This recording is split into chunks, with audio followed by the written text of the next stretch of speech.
George Wingard has done a bit of shuffling from what he was initially entered in, so it's going to be the Mercedes 60 horsepower, which is an even earlier car, can you believe, 1903. It's amazing what conversations go on in the Drivers' Club in order to do a bit of shuffling of cars. I believe there was a cracked block that led to changing of a vehicle, but had to be driven in a similar way, a very visible way, because of course they're sitting atop rather than within. The shootout underway, the first car to go, the Mercedes 60 horsepower, George Wingard at the wheel.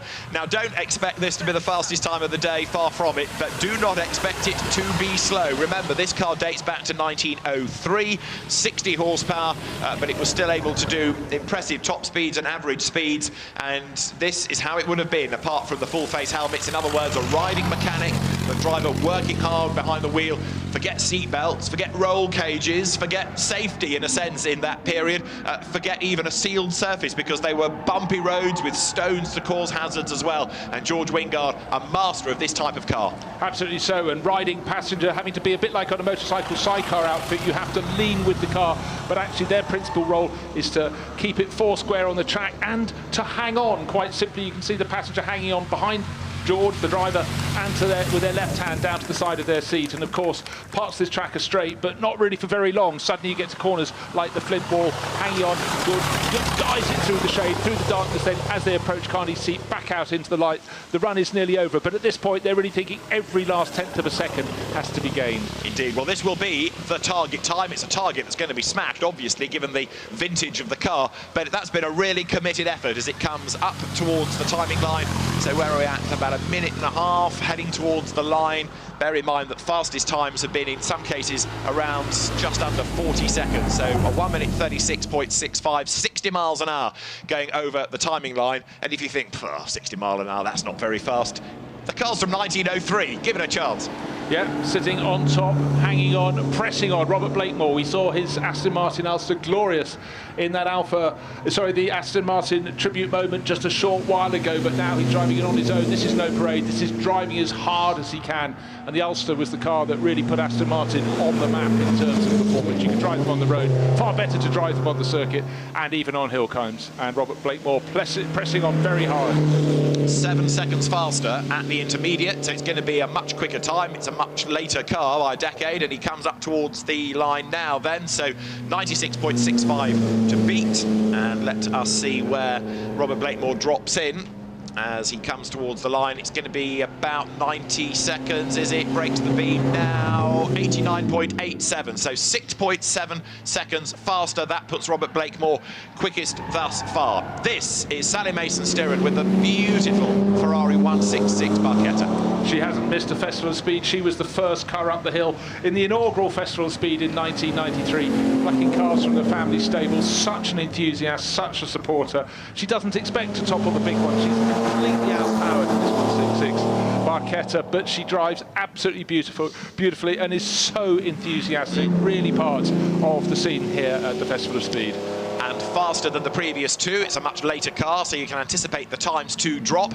Sally Mason-Stirren heading up towards the timing line. This should put her fastest, 89.87 to beat. The Ferrari breaks the beam now. There's the checkered flag, and that is 80.95. Sally Mason-Stirren goes fastest.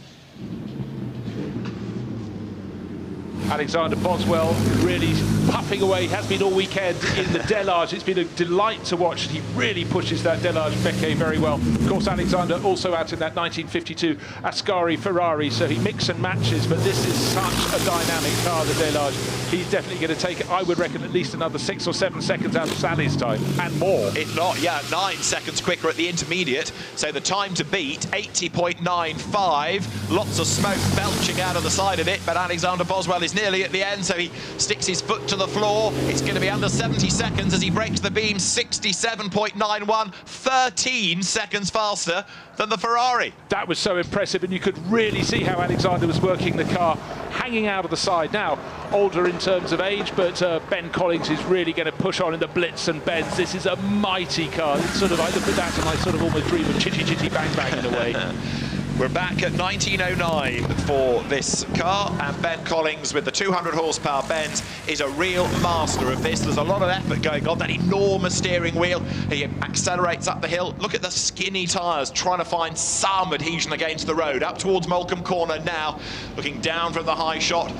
drops it down a gear, turns in, on with the power, slides it, leans into the corner, back onto the power, and now heads up towards the line. The time to beat, 67.91. And just look at, you could see every gear change. Of course, Ben has to lean out of the cockpit. He downs the lever forward. It's a very physical car to drive. But what he's got, which is hard when you go out hail, is momentum. He's carrying it. He's keeping the racing line every time. A little bit of a slide. He corrects it as soon as he can. And then he's going to be hurling it left for the final time. And then we will know what sort of time he's going to set. And 67.9 to beat. Gets ever so close to the bails. Breaks the beam to go second.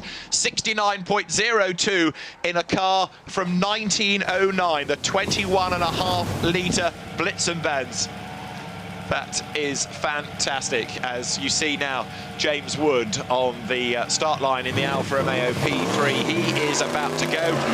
James Wood in the Alfa blasts away. Let's quickly join Tom Clarkson. Lovely to hear your enthusiasm, and my goodness, it's mental down here at the start. So much excitement, listen to the noise. Everyone is loving it. We've just spoken to Travis Pastrana. He's excited. Go for it. Over to you, Adders. Enjoy. James Wood at the wheel of the Alfa Romeo P3 heading up the hill. Another fantastic 1930s Grand Prix car, and James knows how to drive this. James has driven this an awful lot, and he has the precision as well as the press on to really deliver a time from this glorious Grand Prix racer from the 1930s. Thus far, the best sounding car to pass our commentary box. He gets past the flint wall without a flinch. And I tell you what we saw from Ben Collins was a little twitch through the final corner. He had to come off the power a bit, and that is why he's not top of the charts. But these times, I think, are going to be blown out of the water by James Wood. Yeah, he's 2 seconds up on the Delage of Alexander Boswell. A little bit of a twitch from the back of the car. It wags the tail, heading to the line to go fastest. 65.27. James Wood goes quickest then, 89 miles an hour through the speed trap. This is Pat Blakeney-Edwards in the Fraser-Nash Shelsley single-seater. Pat Blakeney-Edwards is, as you can see, a very spectacular driver, and there's going to be nothing left on the table here. I was going to say Captain Unsensible rather than Captain Sensible, but he has car control coming out of every pore in his body. Such an enthusiast, and I don't care what speed the car's going, it is such a spectacle. Drives every sort of Fraser-Nash you can imagine, and anything else. Sometimes he drives a Rover touring car, he doesn't care, but he's absolutely exquisite on hill climbs.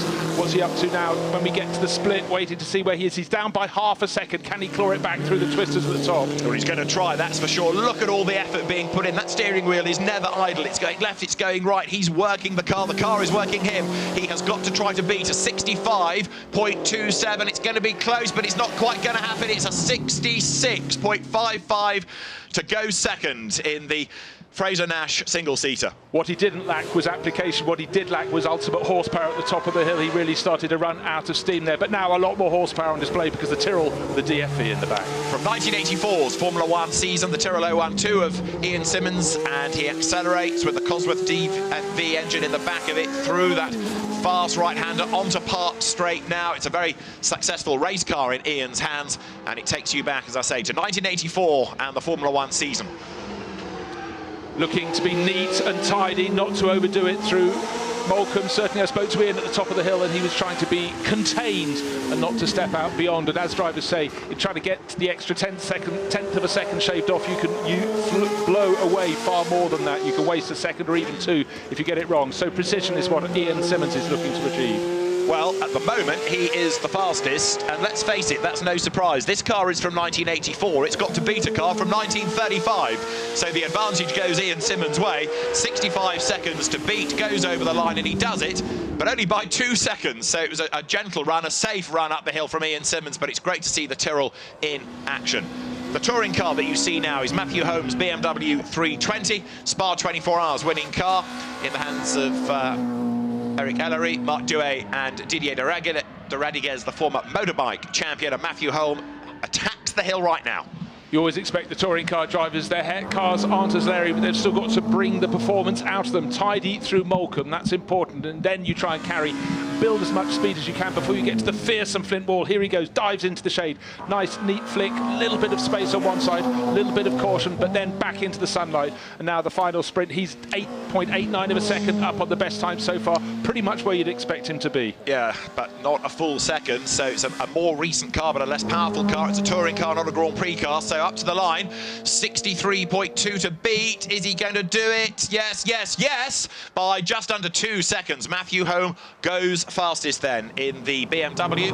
Next away, Richard Westbrook, GT star for many, many years in Porsches, in Corvettes, in the Ford GT, and this is the Ford Mustang Mach-E GT.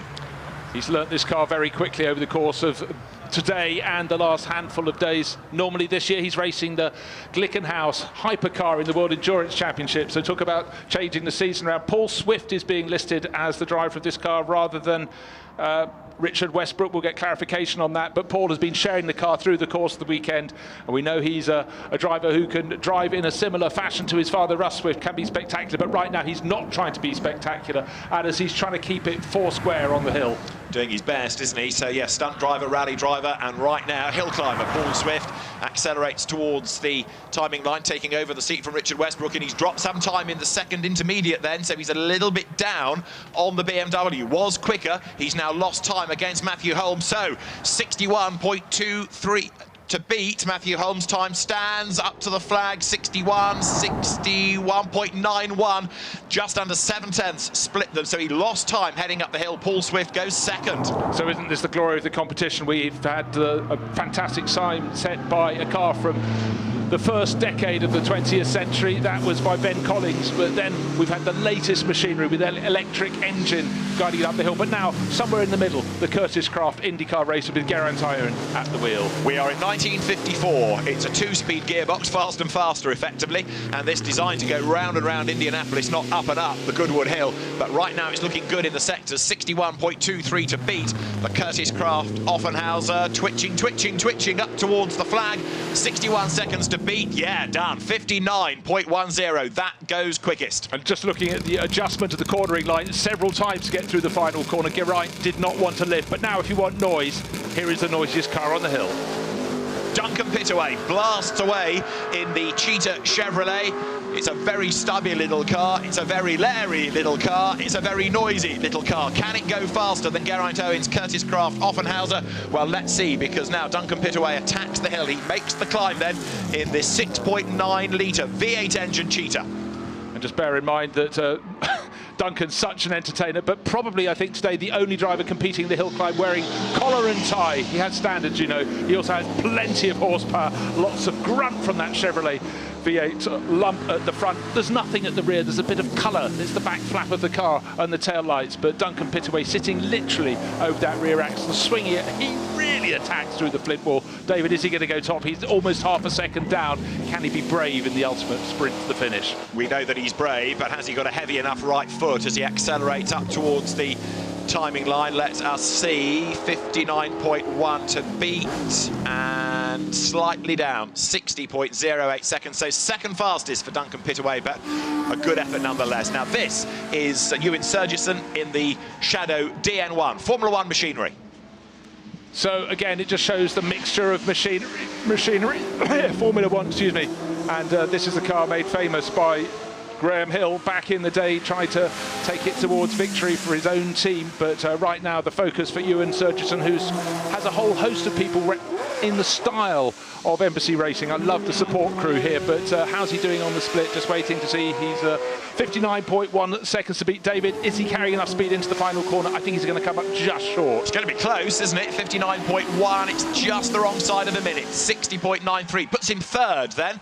So it is Geraint Owen ahead of Duncan Pittaway, Ewan Surgison third, Matthew Holm is fourth. This is one of the best cars here, the unique 250 GT Ferrari, so-called bread van. We're in 1962, it's 3-litre V12, and it's Emanuele Pirro at the wheel. And from the engine note as it came past us, there wasn't a great distance between the floor and the throttle pedal because it was planted as it went through the left-hander to lead up the hill, and he's keeping it neat, keeping it tidy, but keeping that throttle pressed. 59.1 seconds, he's going to be right in the mix. I think he's just going to steal it. goes fastest of all by just under half a second, 58.63 seconds. The next car to boom up the hill is Kenny Hecherson with the Sabha Mercedes C9, a 1989 sports car from the Group C era, and this should go top. It's got the grunt, and Kenny's got the desire. 25 years out of a competition car, but it's one he knows so well. He was a winner in the World Endurance Championship, several rounds in that, and he kept the foot planted through the final corner. He's going to be close to 52.2 seconds. That's a 6.3 second advantage. Good to have you back, Kenny. Drivers there, look, including Paul Swift getting ready.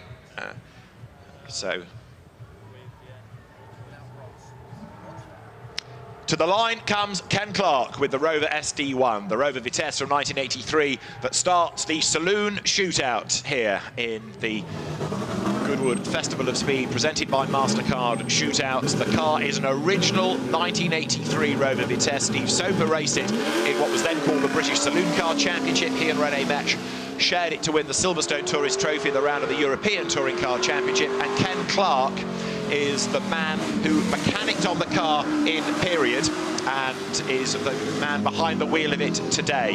We have a standalone competition for the touring cars, and Ken Clark accelerates up the hill, the first of the touring car subset to go. Let's see what his target time is going to be. There are going to be people he's competing against in this special subclass. It's class of its own. There are going to be people in faster cars, younger cars, but Ken Clark really putting the power down. And for so many people, that Rover 3.5 litre engine, when revved hard, is such an evocative sound. It'll be bouncing off the flint wall. Right now, he goes past it. Let's see what the split is, but we can almost wipe the slate on the split because this is its own class. 6.4 seconds down on the ultimate pace set by Kenny Hecherson and Sabha. That's about 4 square, I would say. So Ken Clark, he'll set the first touring car time. He will indeed. He's up towards the line. That V8 grunty engine powering him over the line. The time that Ken Clark sets is a 61.80. So remember, that is a 1983 touring car. By the 1990s, we were into 2-litre engines as the upper limit, but much more advanced technically. And this Alfa Romeo 155 from the Italian Championship, the ex-Antonio Tamburini car, driven by Tom Andrew. It's in the livery that Gabriele Tarquini carried to win the British Touring Car Championship in 1994. And it's Forza Alfa Romeo as the 155 climbs the hill. Surprised it hasn't got the Italian tricolore out of the window for tonight's football match, but right now Tom Andrew hasn't time for such niceties because he's trying to shave chunks of time off. So far, 1 time set by Ken Clark in the touring car class, fast enough to be 7th overall, but already we're seeing greater pace from Tom Andrew, so there should be. He's in a much newer car. Absolutely, much more technology in this, and by the end of the Super Touring era, even more technology, but he's a little bit down there as well against some of the overall times. Kenny Hecherson Sabha is the fastest outright, but he's got to beat 61.8 seconds. He's not going to do it, I don't think. The Rover looks like it's going to carry through the time. Yes, 62.94. Tom Andrew goes second in the touring car shootout in the Alfa Romeo. Ken Clark remains the fastest, and the Alfa Romeo goes to the holding paddock. Grant Williams in the Mark II Jaguar, blast away from the line. Now, don't expect this to be the fastest touring car, but you can expect it to be the most spectacular. Sideways driving style, puff of tyre smoke, doesn't matter if it's on the Goodwood circuit or on the hill climb. The tail wagging the dog there, but Grant Williams keeps it as straight as he can. Second right-hander to go onto the straight to come, well, there's no straight when it's Grant Williams, to come past the house. There's a little right flick under the left flick under the bridge, and then what you can't always see from outside, there's a little crest here, and then they get to the tightest corner on the circuit. Look at that, loads of commitment, flicks the car into Moulcombe. Correction needed, a bit of opposite lock coming out of the corner. He's on the loud pedal now, so Grant Williams with Jag 400 makes the run towards the timing line. The best touring car time he's aiming for is from the Rover Vitesse of Ken Clark, 61.8 seconds. He's not going to do that, I don't think, but bear in mind, this is a car from 2 decades earlier. The tail wags, almost kisses the bails then as Grant Williams accelerates from Carnet's seat up towards the timing line. It is going to be the slowest of the 3 touring car times thus far, but it's the oldest of the touring cars that we've seen. It is a 68.43. That puts him 3rd within the touring car shootout, as we now see the 1988 Ford Sierra RS 500 blast away from the line. This, the ex-Andy Rouse car that took many a race win in the British Touring Car Championship in 1988. Julian Thomas at the wheel. Well, Julian watched this car as a young lad and decided it was his favourite in the days of the RS 500s when they were so spectacular in the championship.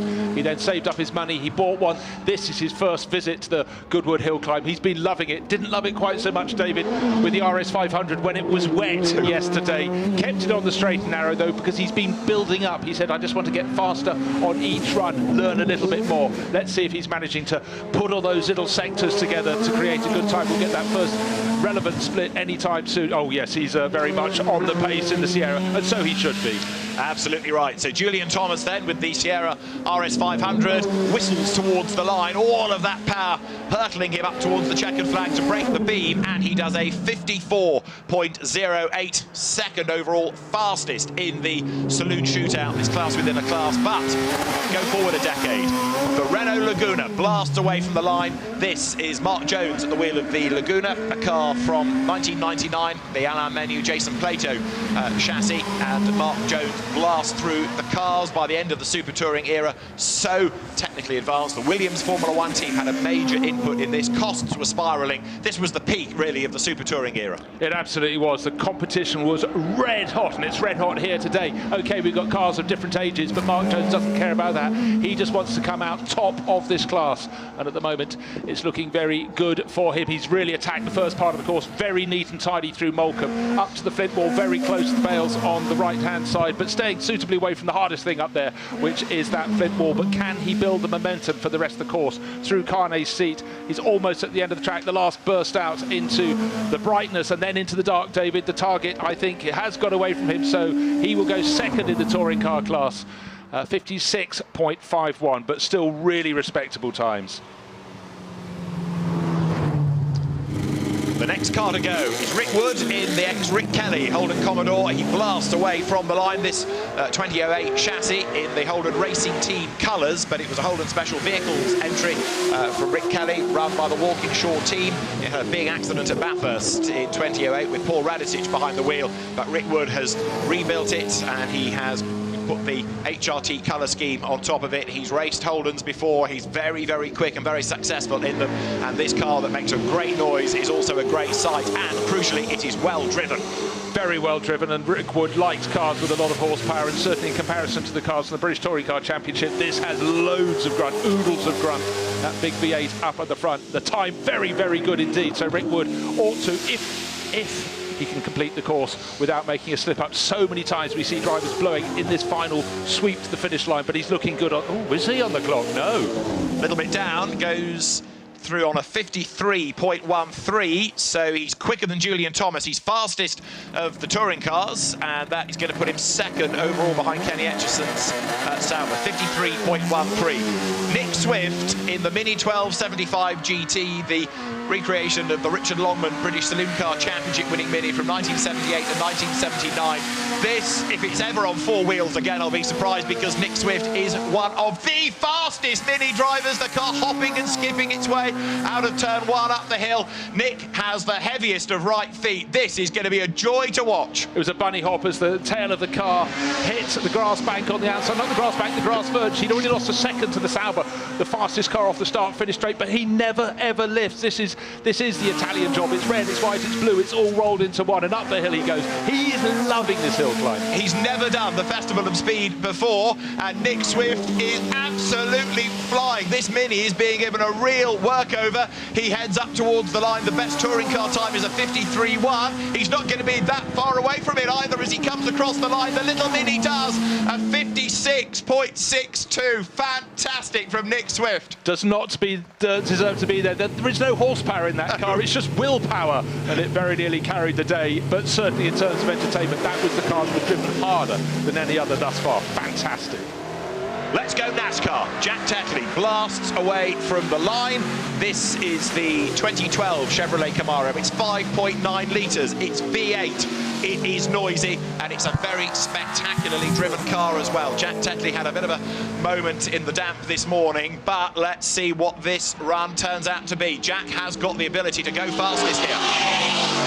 He knows his hill web, but when you've got this much power, it's about caution as much as anything, because it's far easy to put too much of the too much down onto the circuit and not get it down straight. Oh, very tight to the straw bale, so he enters the flint wall section of corner. He's 0.7 of a second down on the fastest time at that split, and that of course was Kenny Hecherson, still fastest in the Sabha C9, kissing the edge of the circuit, and then sadly just a little bit more. The final corner, he's hit the straw bales on both sides. It was the smallest of kisses, but round went the tail, David. Indeed so. Red flag comes out, so the shootout is going to be suspended. Jack Tetley just with a wheel onto the grass, but at that speed shows the commitment the drivers are putting in, but that, I'm afraid, has been quite a moment, doing damage to the car. So the shootout is for the moment stopped, and the marshals will attend to get the car out of the way. Jack Tetley is okay, that's the good news, but he has done a huge amount of damage to that. Oh no. Jack a little bit winded, understandably, because you're going at a very, very high speed, but just one wheel, inches offline, centimetres offline, really, can do that to you. So following team principal Amy Dick off the course, and Rory Butcher drives the Toyota Corolla to the line. He's into position. We're talking two-wheel drive, front-wheel drive, 2-litre turbocharged power in the Toyota Gazoo Racing UK Toyota Corolla, run by Speedworks Motorsport. Scottish driver Rory Butcher is at the wheel. Gordon Shedden's brother-in-law. He's a touring car race winner himself, and he is go down towards that first right-hander. Let's see how he fares against the top touring car time, 53.13 of Rick Wood. Interesting little thing. Loses ground, of course, in a touring car on the drag through the first 100 metres, and actually wasn't as fast as the little Mini in Nick Swift's hands, but I'm sure he's going to make it up further up the hill. Let's see the application from the Flying Scot. Lovely line into Moulcombe. Such a tricky corner, perhaps a little bit on the wide side. It just kept going deeper and deeper into the turn. He's got to keep his composure. He's only just got it back up to the flint wall. David, you can breathe again. Yeah, we must discuss lovely line later, Bruce, because that I thought was a little bit close to the edge, but he's having a red-hot go, isn't he? Rory Butcher then heads up towards the timing line. The best touring car time to beat is a 53.1 from Rick Wood in the Holden, which has got bags more power, but the little Toyota is going to come across the line and just misses out, 53.89. So very, very good effort indeed by the Toyota Corolla. Now this is Jake Hill, who is another British Touring Car Championship star. He was 6th overall in the shootout qualifying session yesterday. It's a 1992 Nissan Skyline. It's got four-wheel drive, it's got bags of grunt, it's got a really fast driver behind the wheel. This promises to be quite a ride. Well, it wasn't short of grunt, and only 0.08 of a second down on the fastest of the 100 metres charges off the line, so plenty of power. Jake Hill, such a fantastic young racer, using that very well for the drag to the first corner. Neat and tidy through the two first right-handers, up parked straight, absolutely fine. Moulcombe, let's have a look at his line. Oh, very tight to the left, being very, very sensible indeed. Can he carry this momentum, David, up to the flint wall? Then I'll hand over to you. Let's see where he is on the split, coming up shortly. All looks perilously close, doesn't it? But Jake has it all under control. He's very, very fast, very, very committed. The best touring car time to beat is a 53.13 through Carnet's seat, heading up towards the flying finish, close to the bales. Here comes the line, here comes the timing beam, and he goes fastest. 48.96 for Jake Hill. Fantastic effort. Fastest outright in the Nissan. Brilliant effort. He was sixth overall yesterday, but that's not only one in the touring car class of the shootout. What a run.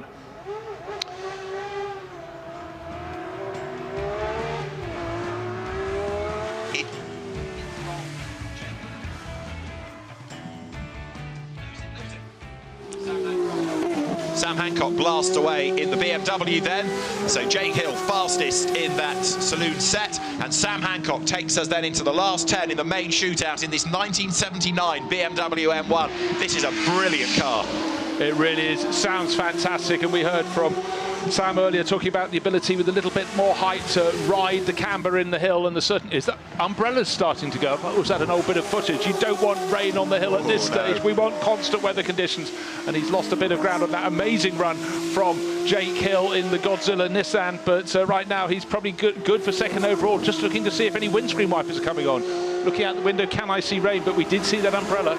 Well, 6th goes Sam Hancock, 54.34 then in the BMW M1 Pro Car but from here on in, we're going to just get faster and faster and faster machinery. Jim Farley, Ford's CEO, with the Ford Mustang Mach-E 1400 is next to whistle away from the line. This is electric technology. This might not look like the most obvious of competition machines, but this is incredibly quick, and in fact, a driver swap, Richard Westbrook takes over this car, and that's going to make it go even faster, because as more umbrellas do come up, Richard Westbrook is now hunting for traction. If the weather is against us, this is going to turn the complexion of the shootout upside down. Absolutely it will, because the drivers who are fastest in qualifying will be the last ones to go, and therefore they might have the wettest surface. But don't forget, here on the hill, we had rain yesterday, literally just at the finish line, nowhere else, and it was a deluge. I don't think we're heading there, but the track has to be giving the level of grip it can, and the drivers have to interpret that when they often can't see it as they flash past the flint wall. But Richard Westbrook, very good run from him thus far. Yeah, Richard, a very accomplished GT racer for Porsche, for Corvette, for Ford, and he heads towards the finish. It's not going to be the fastest, is it? It's going to be a 54.85 for the Mach-E. Richard Westbrook then being given driving duties to go 7th. So now we look to the Ford Puma Hybrid Rally 1. This is next year's World Rally Car. Rally 1 regulations, and away blasts the Ford Puma. It is Adrian Formeau at the wheel. The time to beat Jake Hill's 48.96. Let's see what he can do. Well, at the moment, Jake Hill sitting on that advantage of 3.3 seconds, but this is a car that should be fantastic on the hill. Matthew Wilson at the wheel. He's taking it over from French racer Adrian Formeau. Maybe he's pulled rank because, of course, M Sport, the family company, helping to develop this car, the hybrid power. Windscreen wipers on, even down here. He kicked up the dirt, a very strange line, trying to go too deep into Moulcombe, and then he had to rescue it. So certainly even below our commentary box. Now we're just getting the first splashes, but is it wet at the top as well? But we normally get the rain at the top and nothing down here. Now we've got light rain everywhere.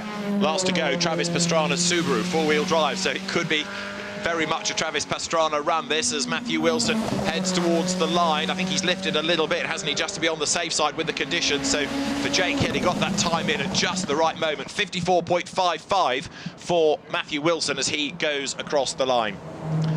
Next to go is this fantastic Ford Fiesta Pikes Peak. It's four-wheel drive. It's 800 brake horsepower. It's Ian Gwynn behind the wheel. Now this could be a dark horse for the top three. Blasts away, a little bit hesitant off the line, but he gets up to speed now. Up through the gears. Speed building. Power kicks in. Ian Gwynn hits turn 1.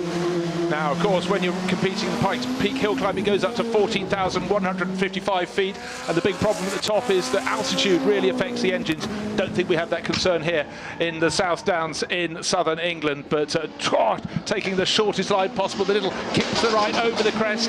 How can he get through Moulcombe? Neat, tidy. And then that 800 horsepower being released up the hill. So he's a little bit down at that first sector point in the intermediate. How does he fare? Let's see, 36 seconds to beat. Now he's lost a bit of ground there as well against the standout Jake Hill time.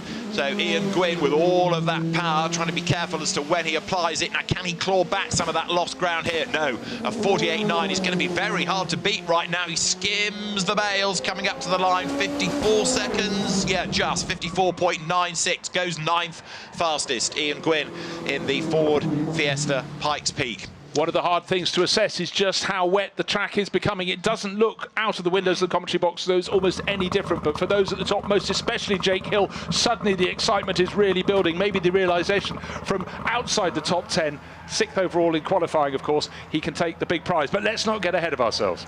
Anthony Reid in the Ford Escort Cosworth blasts away. Single-seater racer, sports car racer, touring car racer in a rally car.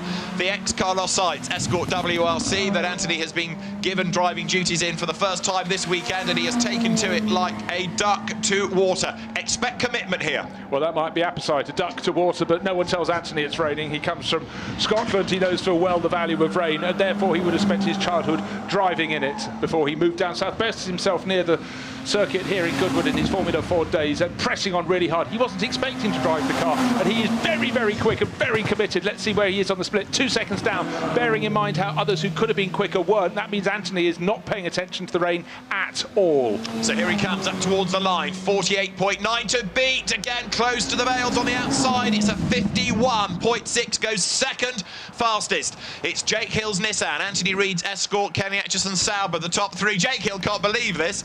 The Praga goes next. This is the Praga R1, and the time that it has to beat is 48.96 seconds. The Praga blasts away from the line, down towards the first corner. Alice Jirasek at the wheel. Every single driver that fails to beat him raises the pressure on Jake Hill, sitting at the top, fastest in the Nissan. I'm so impressed with Alex Jirasek and the really immaculate little tiny sports race of the Praga R1. Look how neat and tidy it is, and that is the beauty of this car. But it's a question, can Jirasek, he's only 0.3 of a second down as he sweeps left through Moulcombe. This is the point at which, with flecks of rain on the camera lens, yes, where is the rain at the heaviest? Is it heavy, or is it just enough to make the track a little bit slick? There's not a lot of heat in the tarmac. He's good on the split, not enough to topple Jake Hill, but he could go into second place. Let's not talk about the rain, it might go away. 48.9 to beat. Alice Jirasek up towards the line. 47.48 is going to be about 50 seconds as a prediction. 51 indeed, 0.38. Goes second, but Jake Hill survives. Another car goes up the hill. There is Jake. Great effort. Well done, Jake, so far. And he is the fastest. Now this could change things. From 1988, the Group C2, Spice Cosworth, Jeremy Smith at the wheel. He had not driven the car until this weekend. He is always massively committed when he comes to the Goodwood Hill Climb, normally in champ car machinery. Just watch this. He always attacks. He's almost always in the top handful of the drivers here. Doesn't always have the ultimate machinery. This one even had a gearbox failure. He had to go up to Birmingham, get a new gearbox, come back down on Friday night, fitted it yesterday, been fast ever since. Fantastic through Moulcombe. What a line. Faster than Jake Hill to that first intermediate, so this is looking good. All of a sudden, Jake Hill's time is in jeopardy. 48.96 to beat. He's a second quicker at the first intermediate point there as he heads now towards the finish. Absolute commitment into this car. 48.9 to beat. 45, 46, 47.1. Jeremy Smith goes quickest. Well, fair dues, says Jake Hill at the top, but that took a drive of supreme focus, and his line through the flint wall, I think you might be looking at the timing screen, David, it was exquisite. Right, new target time, who's the man who's going for it? It's Harry King, the young superstar in the Porsche. 20-year-old Harry King, the reigning Carrera Cup Great Britain champion. You're riding with him in the 992 iteration of the 911 GT3 Cup Porsche. Harry King is one of the most exciting young British drivers in a GT car. And just look at this. That was to the edge and almost beyond in front of Goodwood House. Only two drivers to go after Harry King. The target time, we've just seen it being set by Jeremy Smith, 47.16 seconds. He's got more power, Jeremy Smith, than Harry King, but Harry King just 0.15 of a second down just before he flashed into Moulcombe. He goes past the flint wall. He was a little bit close to the grass as he headed up towards Moulcombe. He's 4/10 down. It's going to be hard to pull that back, but Harry King fighting the car up towards the line. He's giving it everything. His foot pressed through the bulkhead then to try and get every last thousandth out of it. He goes across the line, goes second. 47.65. Harry King goes second fastest. That was another run full of commitment. Harry King has become something of a Goodwood hero after his exploits this weekend and at Speed Week. Now, go on, next one, last one, penultimate one. This is the McLaren 720S GT3X. Rob Bell at the wheel. This is a GT3 Plus car in a sense, and he's got to try to beat a 47.16. The penultimate car to go. Rob Bell said he was a novice here. He'd been here long ago, but this is his first time to attack, and what a car to do it in. It's not a GT3 car, it's GT3 plus, but precision is required to align that with power. He's faster by a full second before Moulcombe, so is it going to come down to a straight shootout between him and Travis Pastrana? Has that flurry of rain gone past? But look at the next split, he should be fastest in that as well. 1.25 seconds to the good. This is going to put Rob Bell at the top of the times unless it all unravels in the last few hundred metres then. The time to beat is a 47.1, and he's blitzed it. 45.01, 2 seconds quicker, 135 miles an hour through the speed trap at the end. Brilliant stuff. One more car to go, Bruce. That was just remarkable. He joined all the sectors he'd learnt through the previous 3 days and absolutely nailed it. Now, if you ever want to see concentration, look at an onboard shot of this man, Travis Pastrana. Let's check when he next blinks. We think it'd be when he crosses the finish line. Psyching himself up. The last car to go in the shootout here at the Goodwood Festival of Speed. It's go! Travis Pastrana blast away from the line in the Subaru WRX STI. Total commitment, total concentration through the first 100 metres. He's faster than anybody. nearly a second to the good before he even turned into the first corner. The acceleration of that Subaru, absolutely mighty. Even a thumbs up, that was to you, David. Look at this, heads up the hill, Molecombe corner beckons, he brakes, the nose dips, charges through the corner, flat out now, back up through the gears, another gear grab, he's heading towards Flint Wall. The time to beat, remember, is now 45.01 seconds. The back of the car is as loose as it can be. He's lost half a second, he's going to have to work hard to pull this back. He's concentrating like crazy, he's talking to himself almost, trying to find that last fraction of time as he heads towards the line. He goes across the line and he goes second. He misses out by just over a second. Travis Pastrana loses out to the shootout winner, Rob Bell. Well, what a phenomenal run from all the drivers, but the last two in particular. I think Rob Bell nearly achieved perfection on that climb, 45.01 seconds. Travis Pastrana was certainly not hanging around. First half, he was nearly a second to the good, and yet it went away from him. That was a very committed drive by Travis Pastrana. It was a very committed drive by Rob Bell. Actually, it was very committed by everybody. That was a brilliant shootout, and it was one of the most competitive that we've had in a long time. Travis Pastrana, take a bow, because that was a brilliant effort, but Rob Bell wins the shootout. Second, Travis Pastrana, and third, Jeremy Smith. Absolutely outstanding action. It's Rob Bell that wins the shootout for McLaren, and he is going to be delighted with that, no doubt. So, as Travis Pastrana parks, let's hear from the shootout winner. It's Rob Bell. Rob Bell, a massive congratulations. You are the winner with a time of 45.01. Oh, thank you very much. Absolutely delighted with that. We came here, so it was the first time I've been here doing time runs up the hill, and we didn't know what to expect. You know, we just didn't know how the track changed, and at the end there was a waiting game. We knew that if the rain kept coming, then it hands the advantage over to Travis, but it just held off enough, and the McLaren was so nice to drive up the hill. An absolute pleasure. What a car, what a car. And over 3 seconds faster than your qualifying time. Was it? Right, okay. Must have pulled my finger out then. Yeah, just took a man uphill this morning, and I think it was a little bit damp in the quali run, and I took it easy. And we knew we had a fast car on the dry, so we were just heading to hoping it was going to stay dry. And look, I just put it together. Every run you get faster here, and like I said, what a car. Rob, thank you very much. Absolutely brilliant. Thank you. Wow, what a shootout. Let's look at how the order was at the end of all of that, with it chopping and changing. Rob Bell wins the shootout, Travis Pastrana second, and Jeremy Smith third. Harry King fourth, Jake Hill fifth in the end, ahead of Alice Yerosek, and then Anthony Reid, with Kenny Hecherson Sabha eighth fastest. Ninth went to Rick Wood in the Holden Commodore, ahead of Rory Butcher and then Julian Thomas. Sam Hancock 12th, ahead of Matt Wilson taking over the Ford Puma. Richard Westbrook 14th from Ian Gwynn, and Mark Jones Renault in 16th. Nick Swift's Mini, an amazing 17th, ahead of Emanuele Pirro's Ferrari.